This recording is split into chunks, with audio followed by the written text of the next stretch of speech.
Hail, and welcome back to my channel. Today we're starting a new series, Magical Systems. So this series is going to be a series obviously for instructions and information regarding several different magical systems. One of them, obviously, I'm already discussing the Elder Futhark. So today I would like to discuss with you guys the concept of Bindrunes. Now, for the purpose of this video, we will be working exclusively with the Elder Futhark, because that is, if you watch my channel, something everybody here is already familiar with.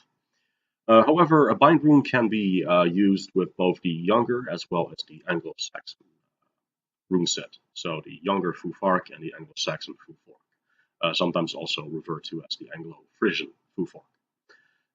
It is actually, in fact, also possible to combine these three different runic systems into a sort of eclectic blend when making a Bindrune. But of course, if you are relatively new or an intermediate with the runes, I would recommend that you just stick to one particular rune set when you first set out on your adventures regarding making Bindrunes and stuff like that.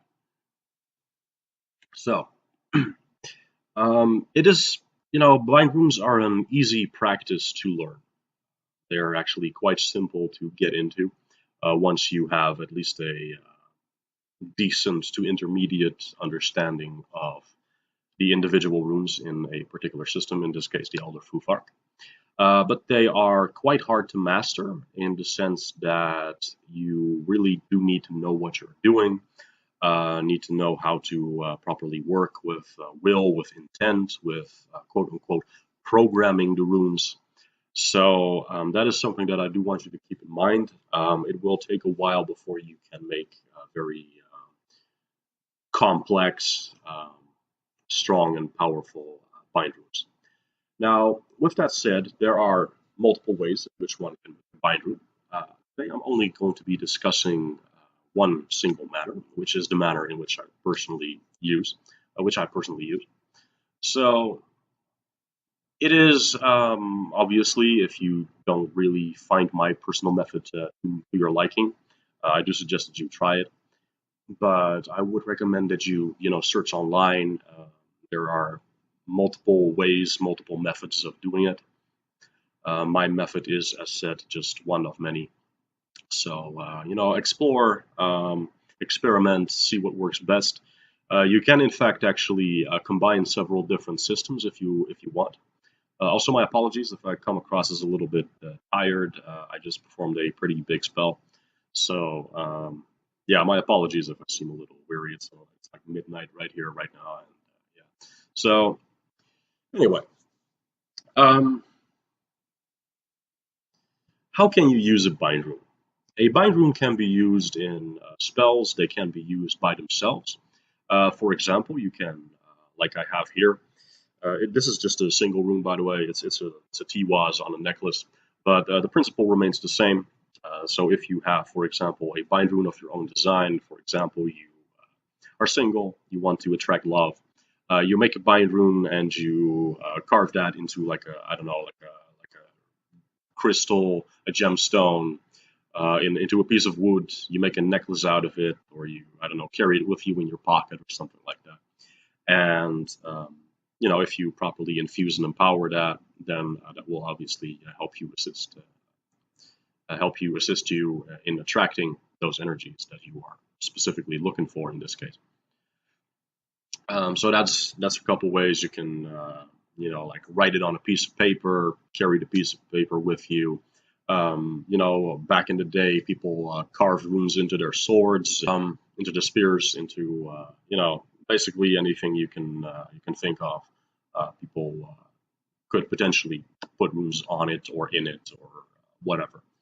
So the possibilities really are endless. The Bindrunes are, in my personal opinion, very nifty, very handy, very practical, and most of all, very quick magical tools which you can use in your magical practices in attracting and empowering certain things, certain aspects that you are wanting to enhance. So what is a Bindrune? A Bindrune is basically a collection of runes that are merged into one specific, more complex rune in order to achieve a given desired effect. A bind rune can be used defensively, it can be used offensively, it can be used to heal, to attract good luck, or as I mentioned earlier, to attract love, to attract wealth. So each individual's bind rune will likely be a little bit different, even though they may want to achieve the same desired result, want to achieve the same effect.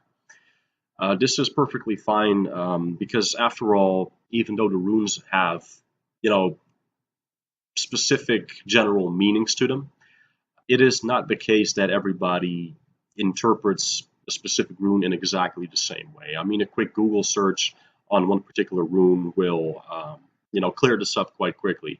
There are a lot of people who have agreed upon, one specific meaning to a particular rune, which is usually the most common meaning, the most obvious meaning to the particular rune. Like Urus, it means strength, it means aurochs, therefore, it is a rune that you use to empower, enhance, stuff like that. But, the individual nuances between between two particular individuals may vary a little bit. And this is fine, of course. And therefore, I would also recommend that, if you see someone use a particular bind rune, that is not entirely quite to how you would do things, that you just, they may have programmed the rune differently. So this is why I also very much recommend, it's actually kind of the point where I'm getting at with this, I would recommend that you design your own bind runes if you, have the capability of doing so once you have studied the runes sufficiently, because it will, tailor itself to you in that particular sense. It will understand you, and you will understand it to its fullest efficiency and potential. So, I mean, for example, if you have a particular affinity for a particular rune, and you feel the need to use it in a particular goal, but somebody else would not use that. If you feel that you can use a particular rune, this particular rune that we're talking about, in a bind rune, you feel that the effects and the energies of this particular rune match up with the goal that you're trying to achieve, by all means, use it in the bind rune. So we will be briefly discussing that a little further down the line when I'm going to be showing you a specific example of a bind rune. Because what I'm going to be showing you today is a very basic protection bind rune. Now, it will do a couple of other nifty, handy things, but the main focus of this bind rune, it's a simple bind rune again, it will be protection, basically. Now, of course, the goal is to create a safe and steady bind rune, and therefore we obviously want to know what particular runes we want to use in this particular bind rune. And again, to reiterate, this obviously requires that you understand the runes in and of themselves. That's why I say, before you start messing around with bind runes, I would really recommend that you know your runes, basically. Now, sometimes what you will see is that there will be a particular rune present, or runes even, and this may be upright, converse, reversed, or even mirrored, where you did not intend for this particular rune to be present in your bind rune, but it just happened to have come about due to the way that your personal bind rune is constructed.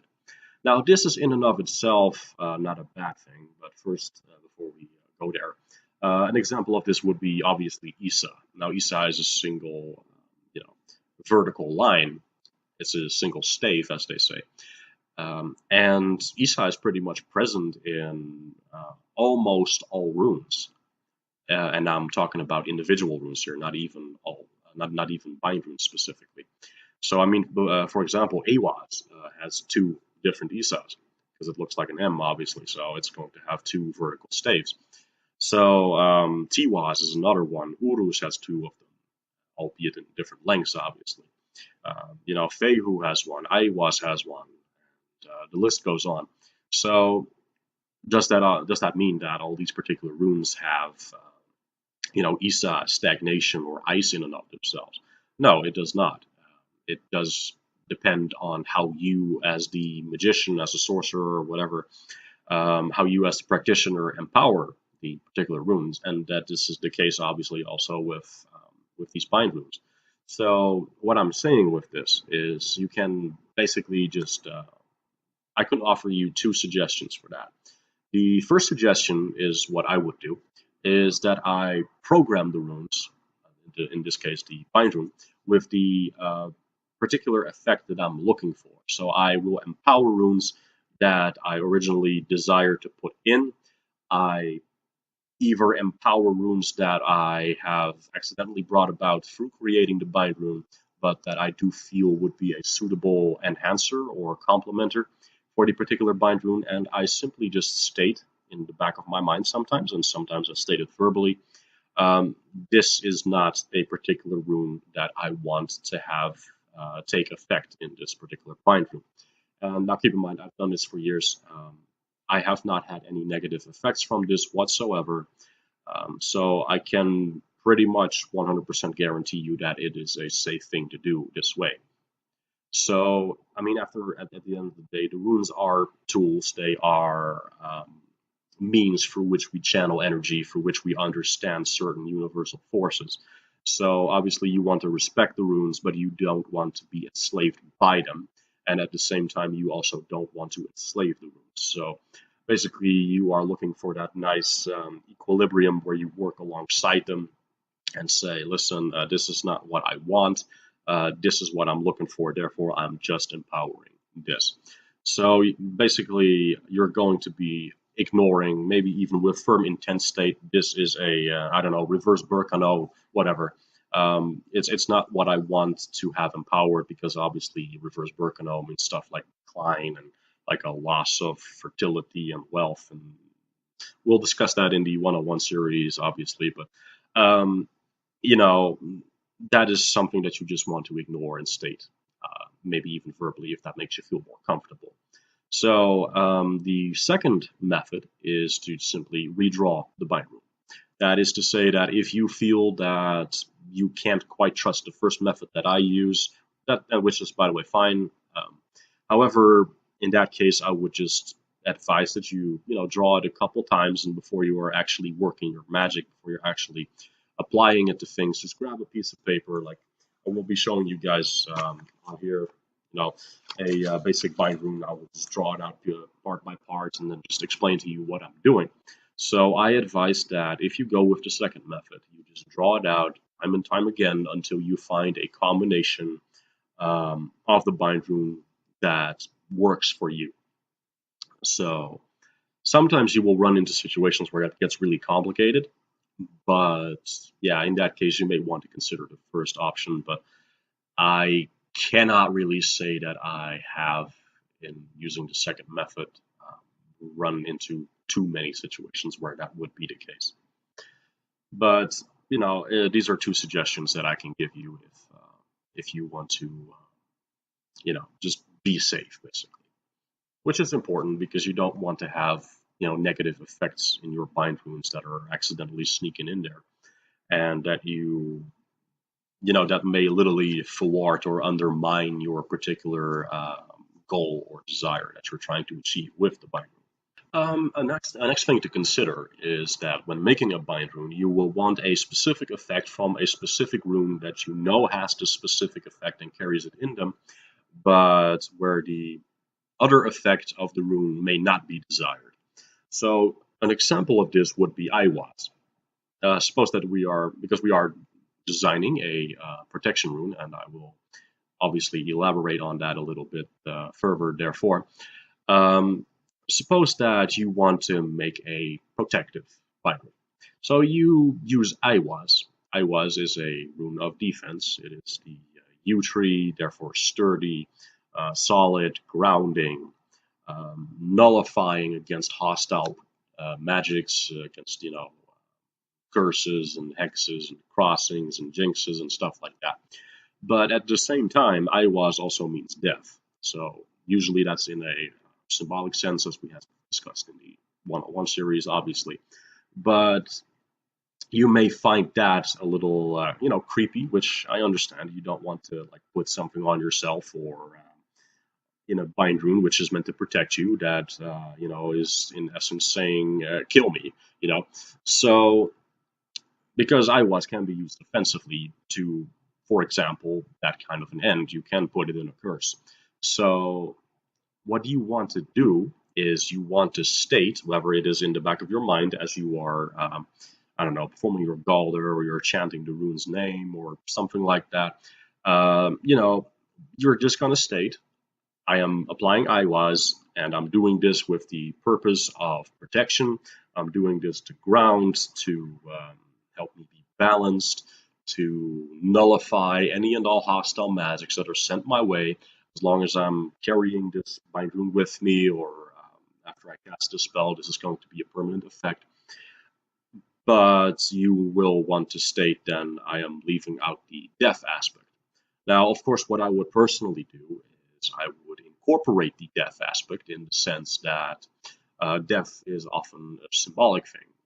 So what we would be doing is I would then say, okay, so I want this shield that I'm creating in essence, because that's in essence what you're doing. You're creating a magical barrier. So what you want to be doing is you want to say, I'm incorporating this death aspect, but I'm not applying it to myself. I'm saying that it will destroy and cause death to any and all things that are launching, like their curses or their hexes at me. Or you're gonna say, which is probably a little bit more reasonable, I'm going to cause death to the curse, and therefore, in essence, neutralizing it. So you are taking all those meanings and you are putting them in a very concentrated use there. So that is something that you want to keep in mind, and a more clear-cut example of this would, for example, be Furisas. So, I have also included Furisas in this bind rune, again for this particular reason, to demonstrate this to you. And Furisas is, of course, on one hand, it's Mjolnir, it's a thorn, so it pricks everything that tries to grab you and hurt you. It is a protection, therefore. It's a ward against malice and chaos and evil and stuff like that. But on the other hand, Furisas, or Furs, can, of course, also mean giant. And in the mythologies, as we know, giants are often used as forces of chaos and of change and, sometimes unwelcome things.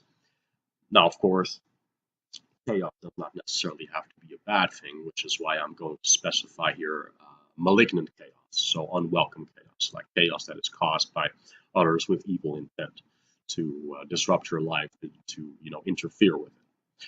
So there's a very strong duality here, because on one hand it protects from, but at the same time it can also be used as a weapon of offense, and you can put it in a curse, and you're basically going to be able to cause harm that way. So because you don't want to obviously curse yourself, you have to be specific when you program the Furisas rune into the Bindrune and say, look, this is my protection against this, instead of this is what I'm doing to myself.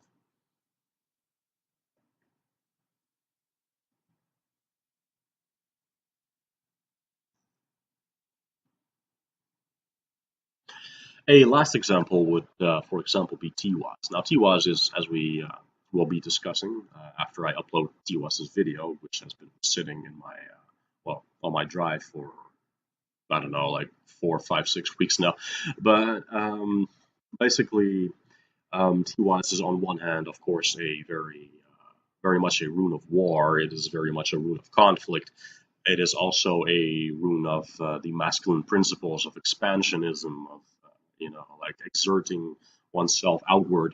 But at the same time, Tiwaz obviously embodies a lot of noble principles like self-sacrifice and justice and judgment and legalities and stuff like that. So, for example, if you are using Tiwaz in a to win a court case, for example, like I don't know, you're in conflict over whatever. I don't even really care what you're in conflict over. But Tiwaz is a rune that helps those that are in the right in legal matters. So, because you're in a court, it is in essence a conflict that you're having, but you are not at war with that person. Now, of course, in a figurative sense, you may feel that way, but it would in this case be in your best interest to not empower Tiwaz, or at least the Tiwaz aspect of the Bindrune, with the war aspects of it. Why? Because you are standing in front of a, depending on your country, obviously, a judge, a jury, whatever, and you do not want them to see you as the enemy.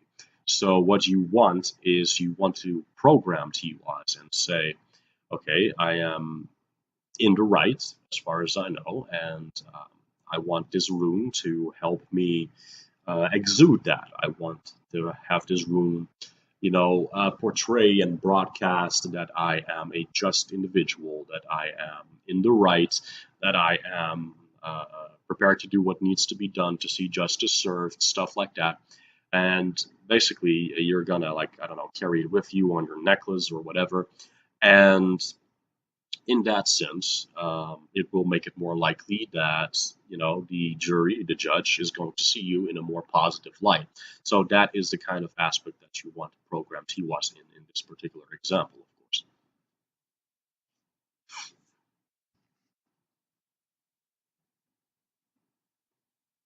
So, are there runes that should not be used in a bind rune? Well, that obviously depends on the goal you're having, and the end that you're making the bind rune towards.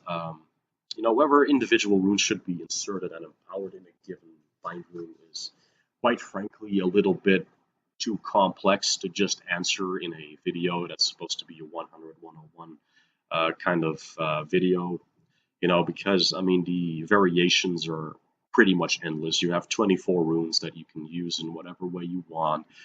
There's 4 different ways in which you can use them: upright, converse, reverse, mirrored. By the way, mirrored is a aspect to the runes that is often not discussed. Many people will likely think that it is nonsensical. I have not found this to be the case. Um, However, I did not originally know about the mirrored aspects to the runes. Therefore, the videos, the 101 videos that I have, do not include the mirrored aspects.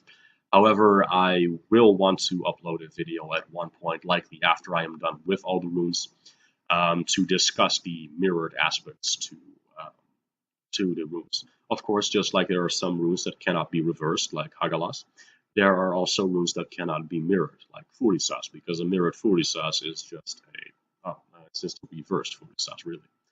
So that is something that I will likely be discussing in the future. Mirrored runes are very effective in especially offensive measures. For example, a mirrored Wunyo, it's kind of like deflecting happiness away from someone, stuff like that. So, I mean, I'm not trying to, obviously give people here ideas to blindly curse people, but there comes a time in every magician's life where they have to defend themselves against idiots. So, basically, there are a couple of facets that I feel have not even really been discovered yet. So I don't know. There's a lot to be said about the runes, which is way beyond the scope of videos like these. And maybe down the line, I will discuss them. But anyway, that is neither here nor there. Not really the place for it to discuss that right now. But anyway, back to the should we or should we not use certain runes in specific bind runes. Now, I remember hearing, I think it was back when Northern Runes Radio was still going. Um, I think they were talking in that particular on that particular channel when they were discussing Furisas or Furs in the younger Futhark, excuse me, the younger Futhark, where there was this young boy, and I can't exactly recall where the story was from, but they were talking about how this young boy, he was trying to like heal a friend or something like that, and he had put like a Furs or a Furisas. It was likely a Furs rune because this was, I believe, discussing mostly the younger Futhark or something like that. But anyway, I don't know the specifics of it. But basically, what happened is that this boy had put in a Furisas rune. Now, of course, Furisaz, because it is also a rune that is used to strip away like negative influences due to its protective nature against such energies. So this kid likely thought that if I put this in, I'm going to like remove like the sickness and the illness and stuff like that. But which is, in and of itself, I don't find very strange to think. It's not a very strange pattern to me, a strange thought pattern to me. But at the same time, there are many other runes that are in all three of the main runic systems. Uh, Armanen not included here. A little bit more on the Armanen later, by the way. But I mean, Urus is often associated with physical health. So I mean, Urus is in its different variants in all three systems. Berkano is in all three systems. Lagus is in all three systems. So these are three runes that are often used to heal, of course. And quite frankly, I wouldn't know why you would want to use Furisaz in a healing in a healing bind rune. So anyway, this kid he applies Furisaz, and at least in a row of runes or in a bind rune or something like that. And eventually, this person he's trying to heal with the runes just gets sicker. It just makes the runes just make it worse. Now, there was something about the sequence or about Furisaz being there that caused this individual to become sicker. And eventually, a older, more experienced rune master comes in and he wipes off the runes and he removes them and he carves proper runes, and the person gets better. So basically, what we are getting from this is yes, there are runes that we should not be using in certain combinations. So I mean, the nuances of this are, of course, up to you because, like I said, it is just too broad of a topic to discuss in a relatively short video like this. I mean, I cannot run through all the runes in every possible combination for you just so that you can be safe.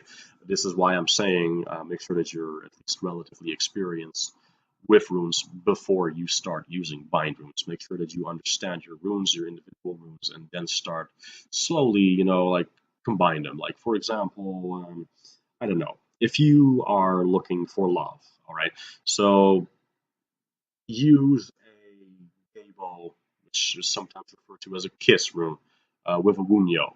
So, like these are just, it's a very basic combination. It also, in that combination, becomes basically a alges, gable, and wunyo if you combine it. So you have two runes, you combine them, and there's three runes that come out of it. Four if you count Lagus in there as well, or five if you count Isa in there as well. But you again probably don't want to program that because stagnancy is not a good thing in interpersonal relationships usually. So at least that is my personal opinion anyway. But you get the idea. Just start practicing with like two different runes, combine them to a specific end. Like I don't know, try to combine a Urus with a Burkano or something like that. Try to see how that could possibly be combined in a bind rune. So you have like a healing rune there, or like you combine a Burkano with a Lagus in some way, shape, or form. I just experiment a little bit, like I mean, Burkano in and of itself carries Lagus in it in its shape. So that is something you also may want to keep in mind. Sometimes you don't actually need to incorporate a specific rune if you can just like redraw it over each other, if that makes sense. But that is how I usually do it, and it has always worked for me. So that is something you may again want to consider. There is a lot that you can do, a lot of combinations, a lot of variants that you can apply when creating bind runes. But start small is my basic message here. Just start small, two runes, maybe three at most if you're feeling really adventurous. But practice for a couple weeks, for a couple months, and then slowly expand. And then eventually, who knows, you could have like half the Futhark in a bind rune. Like I have designed spells where I literally have like 12 to 16 runes like in one particular massive bind rune. And it's specifically aimed and programmed in such a manner that you know that it just targets a specific area. So, and I'm not saying that to brag. I'm just saying, like, I mean, I've experimented with these things a lot. I've worked with them pretty much every day in the past 2, 3 years. So, it's something that that I just by proxy have had a lot of experience with by working with it, by experimenting with it, and I advise you that you do the same thing. I mean, maybe not as obsessive as that if you have actually have a life, but um, you get what I mean. So go slow, go steady, and eventually you will find that you are going to become more crafty and adept at bindings. And again, if you have knowledge of more than one runic system, it is perfectly fine to combine different runes from different systems together because they are, after all, each other's parent system. The Elder Futhark was first, and then came the Younger Futhark, and then came the Anglo-Saxon Futhark, and then eventually way later on, you had the Armanen. Now, the Armanen is the only one I personally don't really have a lot of knowledge on. I mean, I've briefly looked at it, I've briefly studied it a little bit, um, and I know the rough basics of it, but that's about it. So I have never personally, had that much experience with it, and so I can't really guarantee you with any amount of safety whether or not the Armanen could be used in combination with the other three runes, with the other three rune sets. Excuse me. I do think, from what I've seen of it, that it is theoretically possible, but you would have to study that a little bit more in depth yourself. What I would like to do is I am going to use these chalk pastels on this pad, and I'm going to be drawing basically a Bindrune, a simple Bindrune for protection for you guys. I am going to be posting a image later on in the video when I'm done with drawing it out, so that you can look at it in peace and in quiet, and that you can truly get the gist of it. But I'm going to be running things through step by step, and the basis of this Bindrune is going to be an Algiz, because Algiz is a strong rune of protection, of course. I'm going to be using these different colors, one color each for one particular rune that we are adding to the Bindrune. And for Algiz, I have chosen black. So here's an Algiz upright, and Algiz is going to add to this Bindrune, of course, the protective qualities to face fear, to overcome fear, stuff like that. So when you're under attack, you don't flip out like like someone who is, that you are able to stand your ground, that you are able to defend yourself magically, or if you are physically threatened, stuff like that. Now, for the next rune, I'm going to be using a brown pastel, and I am going to be using that to apply an Aiwaz. So here we are going to be drawing with brown and Aiwaz.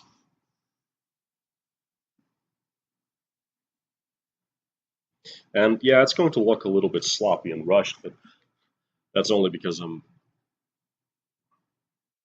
using it for this video. So here you have in brown, thick.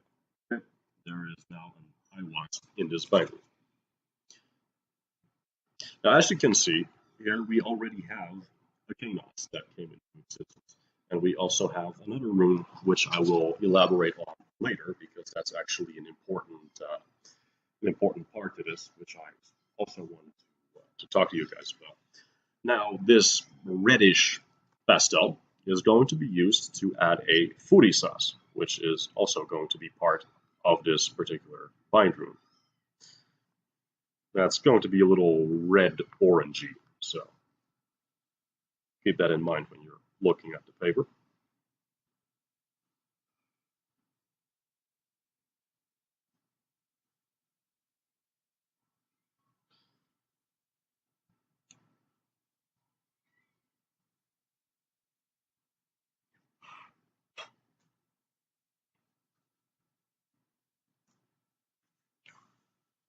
All right, so here we have now a orangey, thick, thick, thick. All right. Well, basically, you are drawing all these runes as part of one single big rune. But here is now a 40 size. So I forgot to mention when we were drawing Iwas, why are we adding Iwas?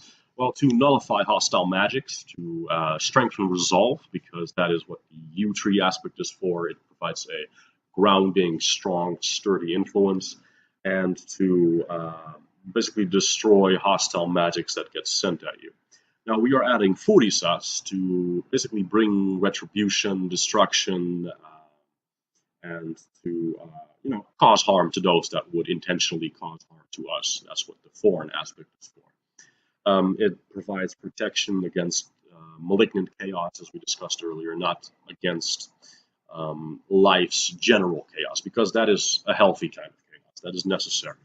We've often discussed this in the videos. Chaos is not a bad thing. Chaos is how we grow. So there's that. And the next rune is going to be, let's see if we can, yeah, there we go. A yellow one, which is a suitable color. Now, as you can see here, tick, tick, tick, we already technically have a Sowilo. But because I am going to be using a different color for each rune to make a point, I am adding this on top of that.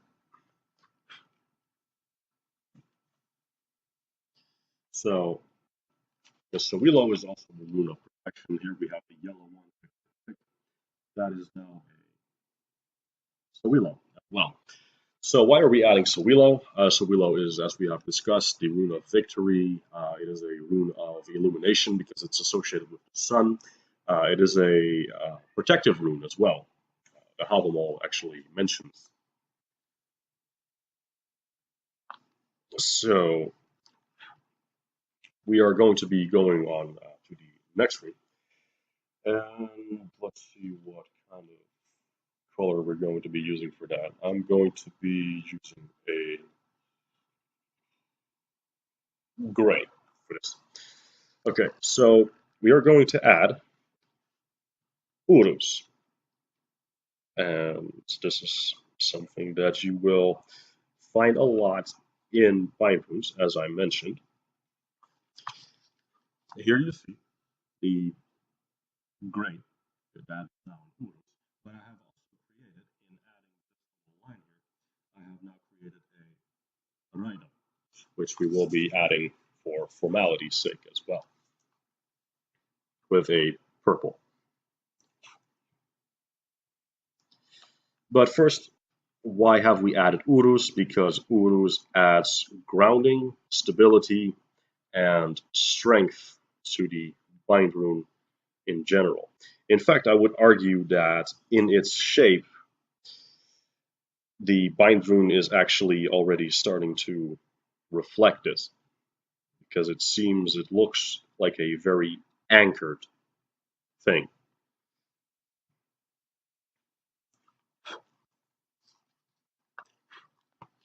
So here we have the purple. I think I went a little too far. Yeah, I went a little too far. All right, my bad. Let's clean that up real quick.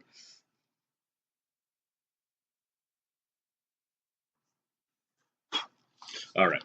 So now we have the purple right here. Tick, tick, tick, tick. And there is now a rhino that is added.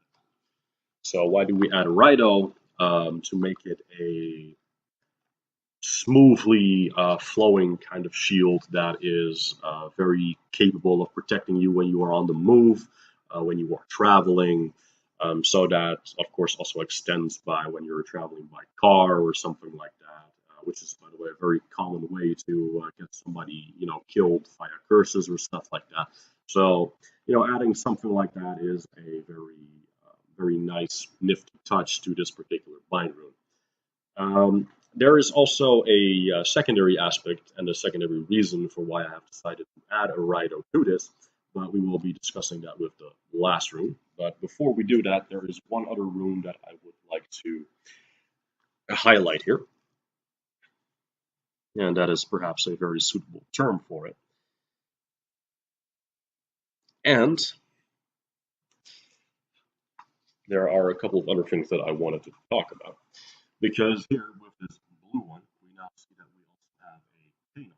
And a Kanos would be to provide illumination of dangers, of potential dangers. So basically, it's going to allow you a modicum of foresight, of seeing things coming. Now, there are a couple things here that if you draw it in a certain way, tick, tick, we pick, that is, of course, an Ansu's rune. So because I don't want to make this binding too convoluted, I decided not to add an Ansus, but if you want to go a little further on the illumination aspect of Kanas and the precognition part and stuff like that, you will want to, add an Ansus, for example, because that is of course, the divine inspiration, the divine wisdom has to do with the third eye and, intuition and stuff like that. So, let's see, there was something else. Ah, yes. So we have here another brownish chalk pastel. And if you are someone who uses the old school version of Sowilo, that is to say, the version that I am drawing out right now, the one with an extra stave.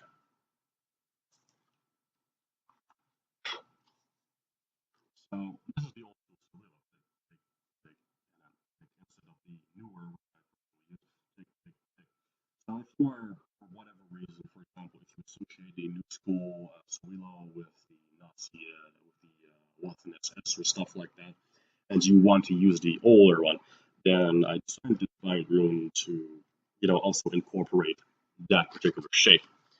So yeah, I this technically concludes the Bindrune as far as I am concerned. However, there is one particular rune, and that depends on how you personally see the shape of this particular rune, and that is of course noted. Now let's see what color I'm going to use. I'm going to be using this light blue, and I'm going to be showing you notice and how this unintentionally, well, it's not really unintentional, but um, how sometimes runes can seemingly unintentionally appear that might not be very welcome. So here's light blue, we, and here, that is of course a notice. Some people, of course, think that notice has no reverse, and they place the, this stave, they place that in the center. And, if that is how you see notice, then you don't have a problem. However, I personally like to have the reversed or reversible version of notice, and I see a notice in it right here. So what I would be doing, I would simply state, I am not going to program this in because it doesn't really suit my needs. I don't want a, compulsion, need, restriction kind of deal in here. But other people, because there is a Rhino in here, of course, as well, might say, I like this notice here. Why? Because this notice here, combined with Rhino, says I am breaking away or free from constraints, from bindings, from stuff like that. And this is again what I said earlier with programming a particular rune in a particular fashion that may seem initially counterproductive, but that can be incorporated for the betterment of the entire bind rune. So now we have a completed bind rune, and yeah, it's overall, as you can hopefully tell, I mean, it's not empowered or something. I haven't like put energy in it. I haven't like chanted or performed Galdr or whatever. But yeah, so here you go. This is a bind rune that is useful in basic protection. I would advise that you, if you feel like you could use some extra protection, copy stuff like this, maybe change it a little bit according to your specific wants, needs, desires, and basically build on it, do whatever you want with it. It's something I'm just showing you guys as a very basic example of how to make a bind rune 101. And yeah, I guess this pretty much concludes it. Just be sure that merely drawing, in my opinion at least, merely drawing a bind rune, merely carving a bind rune, it provides some power, but it is usually merely the basis off of which the actual spell or Bindrune is based. The way I usually do it is I put energy in it through various means, and I do a lot of stuff. Basically, I mean, I don't want to reveal all my secrets, obviously. So, um, you know, but this is something to build off. Use your own methods to empower this particular Bindrune if you want. If you feel like you could use some extra mobile protection, and I will be showing you a little, little image where you can hopefully draw some information from some basic information regarding this particular bind room, see how it is built up, see how it all connects together, see how it's all built. And again, even on there, I say empowering notice in this bind room is optional. Under Rido, I do mention that you can, use it in conjunction with novice to break free from restraints and bindings if you are so inclined. Again, personally, I don't really like using notice in this particular context. But if that is what you like, if that's what feels right to you, you can certainly do that.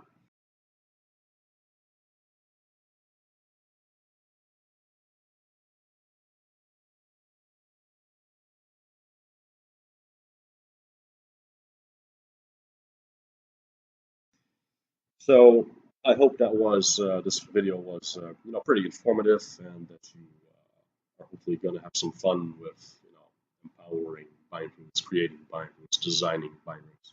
I mean, as an artist, I find creating bindings absolutely great fun to do. They also serve a practical purpose. So, you know, I guess that concludes this video. Thank you all so much for watching. Good luck, have fun, and I'll see you next time. Hail.